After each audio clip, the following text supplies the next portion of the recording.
नमस्कार, मी करिश्मा. एलव्ही न्यूजच्या बातमीपत्रामध्ये आपल्या सगळ्या दर्शकांचे अगदी मनापासून स्वागत. आपण पाहत आहात एलव्ही न्यूज. कोणाचा अध्यक्ष? तुमचा महाविकास आघाडी संख्याबळ पण नाही आणि काय नाही आणि तरी तेच म्हणायचे. चंद्रकांत दादांच्या माझं त्यांच्यावर प्रेम आहे असं गृहीत धरा.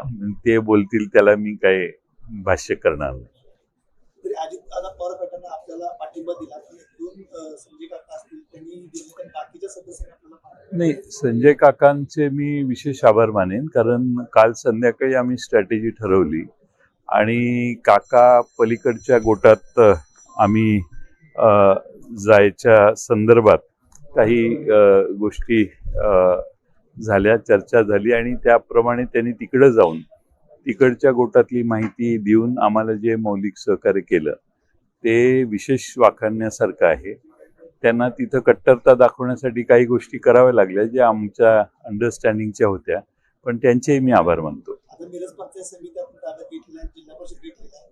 महाविकास आघाडीची एक प्रकारची यशाची नांदी आहे का? असं आहे की महाविकास आघाडीत अजित पवार यांची राष्ट्रवादी काँग्रेस पक्ष पण आहे आणि आज नाही आहे, अनेक वर्ष आम्ही सगळे एकत्रित काम करणारे कार्यकर्ते, इथं बसलेले कुणीही वेगळ्या विचाराचे नाहीत. अजित घोरपडे सरकार तिथं आहेत, सुरेश पाटील आहेत, आर आबांचं या ठिकाणी विशेष मी उल्लेख करेन की आर आबा असल्यापासून आमचं या जिल्ह्यात आम्ही इथं बसलेले सगळे, कदाचित कोणी इकडे तिकडं असेल पण इथं बसलेले सगळे यांचं या जिल्ह्यावर कायमचं प्रभुत्व होतं आहे. मला आनंद आहे की आर आबांच्या पश्चात पुन्हा एकदा या जिल्ह्यावर आमचं सगळ्यांचं मिळून प्रभुत्व आहे.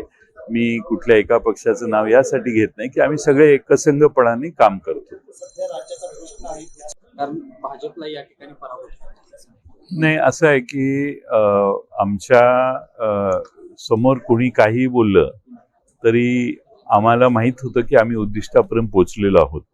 त्यामुळं कुणाच्या कोणत्याही कारवाया कडे आम्ही लक्ष दिलं नाही. थोडंसं काल शंका आल्यावर आम्ही आमचा माणूसच तिकडं पाठवून तिकडची माहिती घ्यायची व्यवस्था केली, मी मगाशी सांगितलं तुम्हाला. त्यामुळे आम्हाला तिकडंही काय चाललंय हे कळत होतं, त्यामुळे त्यांचेही आभार. एक खासदार, सध्याचे खासदार उघड आमच्यावर होते, पूर्वीचे खासदार तिकडं जाऊन तिकडनं आम्हाला माहिती देत होते, असं मला काही लोकांनी कानावर घातलं.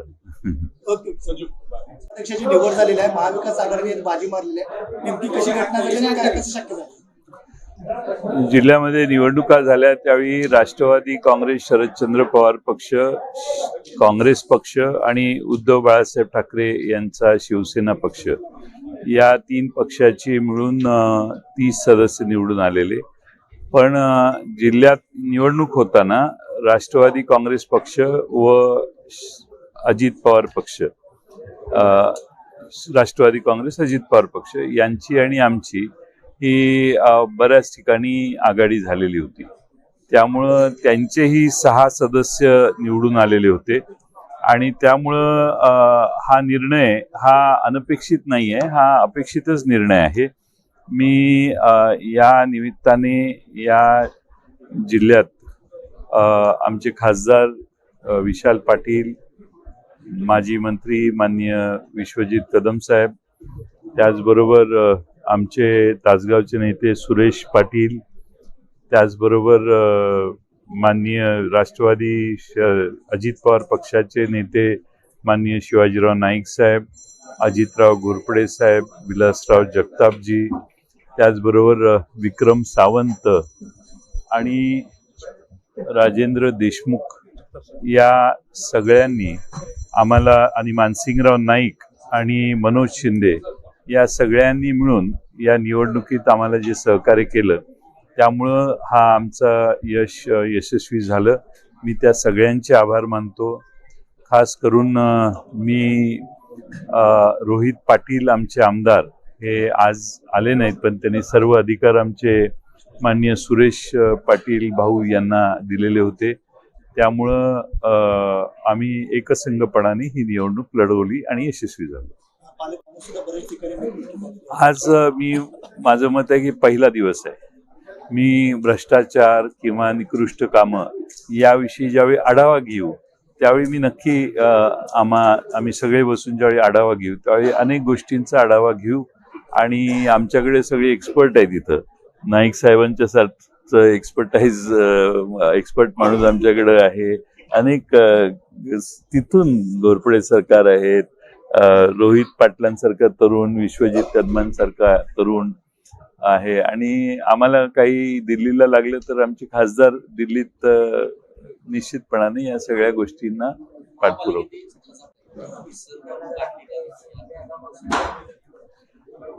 नाही, महापालिकेचा विषय जो होता त्यावेळी संख्याबळ नसल्यामुळं उगाच नशीब आजमावायचं नाही असं सगळ्यांनी ठरवलं. पण इथं आमचं संख्याबळ चांगलं होतं आणि त्यामुळं या ठिकाणी आम्हाला यश आलं. आणि सांगली जिल्हा परिषद ही महाराष्ट्रातच नाही भारतात नावाजलेली नामांकित असणारी संस्था आहे आणि तिथं जी फोटो वगैरे लावलेले आहेत, शिवाजीराव नाईक साहेबांनी राजीव गांधी असताना 1 नंबरचं बक्षीस मिळवलेलं होतं. त्यामुळे तीच परंपरा पुढं चालू ठेवण्याचं काम आम्ही करू. संख्याबळ कमी करण्याचा अनेक प्रयत्न केले गेल्या, काही तपासण्या वगैरे केल्या, काय तुमच्याकडे काय माहिती काय नाही, सगळे सदस्य एके ठिकाणी गेलेले तर आमच्याकडे आलेले सदस्य स्वतःहून आलेत का हे बघा म्हणून तपासण्यासाठी रात्री 3:30-4 वाजता त्यांना जाऊन खोलीतनं उठवणे, महिलांना उठवणे, पोलिसांनी थोडंसं गमती जमती केल्या.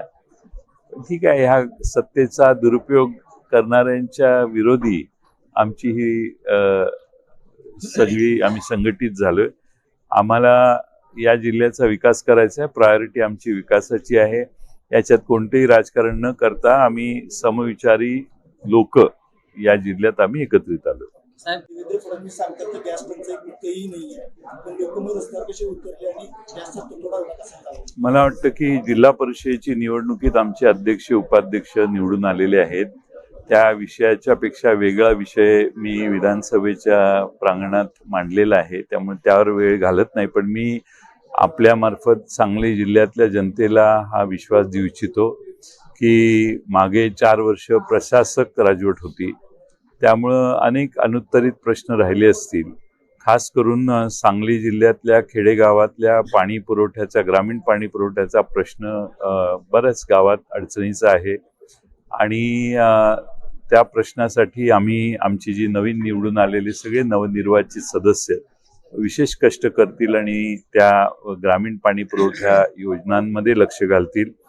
त्याचबरोबर आरोग्य आणि शिक्षण हा विषय आम्ही सगळ्यांनी मिळून या जिल्ह्यात महाराष्ट्रात कुठं नाही एवढा चांगला हाताळलेला आहे असं आम्ही मानतो. त्या आरोग्य आणि शिक्षणाला अधिक गती देण्याचं काम करतील. या जिल्ह्यात मॉडेल स्कूलची कल्पना अतिशय यशस्वी आहे. लातूर सारख्या एका चांगल्या जिल्ह्यामध्ये शिक्षणाची व्यवस्था फार अडचणीची आहे असं लक्षवेधी सूचना मांडून तिथल्याच आमदारांनी विधानसभेत मांडलं.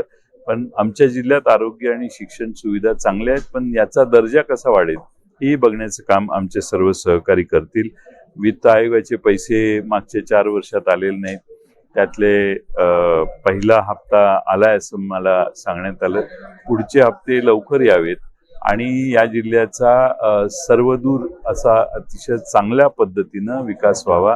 प्रत्येक गावाला न्याय देण्यात यावा आणि गट तट पक्षविरोधी अशा भूमिका न करता पुन्हा एकदा स्वर्गीय वसंतराव दादा असतील, राजाराम बापू असतील किंवा आराराबा असतील, या सगळ्या जुन्या नेत्यांच्या काळात जे वातावरण या जिल्ह्यात चांगलं सौदार्याचं होतं, एकमेकावरच्या विश्वासाचं आणि प्रेमाचं होतं, तेच वातावरण ह्या जिल्ह्यात निर्माण करण्याचा प्रयत्न आमचे सगळे सहकारी करतील.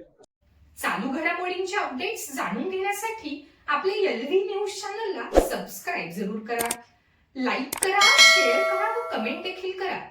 बेल आयकॉनवर प्रेस करा व नोटिफिकेशन्स मिळवा. पाहत रहा फक्त एलव्ही न्यूज. मुख्य संपादक विलास उत्तम लोखंडे.